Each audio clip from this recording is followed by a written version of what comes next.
പാലക്കാട് നഗരത്തിലെ പള്ളികളിലും ഈദ്ഗാഹുകളിലും പെരുന്നാൾ നമസ്കാരത്തിനെത്തിയത് നൂറുകണക്കിന് വിശ്വാസികൾ.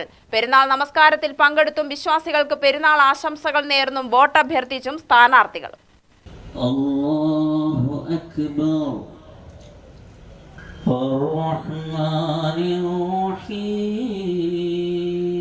ഇയ്യാക നഅ്ബുദു വഇഹ്ദിനസ് സിറാത്തൽ മുസ്തഖീം.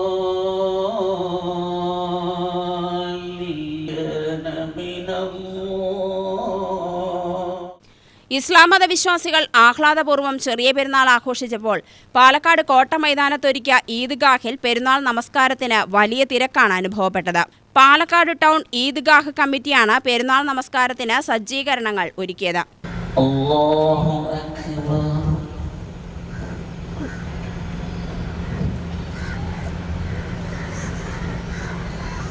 അല്ലാഹു അക്ബർ. രാവിലെ 7:30 മുതൽ വിശ്വാസികൾ മൈതാനത്തെത്തി. NAM ഇസ്ഹാഖ് മൗലവി പെരുന്നാൾ നമസ്കാരത്തിന് നേതൃത്വം നൽകി. നമസ്കാരത്തിന് ശേഷം അദ്ദേഹം വിശ്വാസികൾക്ക് ഈദ് സന്ദേശം നൽകി. സമകാലിക വിഷയങ്ങളും ഉണർത്തി. അല്ലാഹു അക്ബർ എന്ന തക്ബീർ ധ്വനികൾ മുഴങ്ങിയ പകലിൽ പെരുന്നാളിന്റെ ആഹ്ലാദത്തിലും ആവേശത്തിലുമായിരുന്ന വിശ്വാസികളെ തേടി സ്ഥാനാർത്ഥികളുമെത്തി. പാലക്കാട് മണ്ഡലം LDF സ്വതന്ത്ര സ്ഥാനാർത്ഥി NMR റസാഖ് പെരുന്നാൾ നമസ്കാരത്തിൽ പങ്കെടുത്തു. പിന്നീട് പെരുന്നാൾ ആശംസകളും വോട്ടഭ്യർത്ഥനയുമായി സജീവമായി.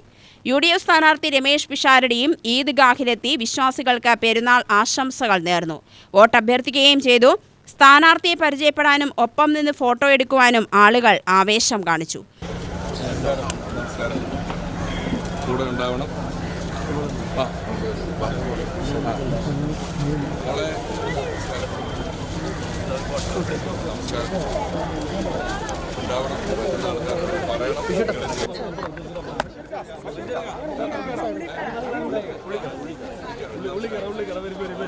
UTV news Palakkad.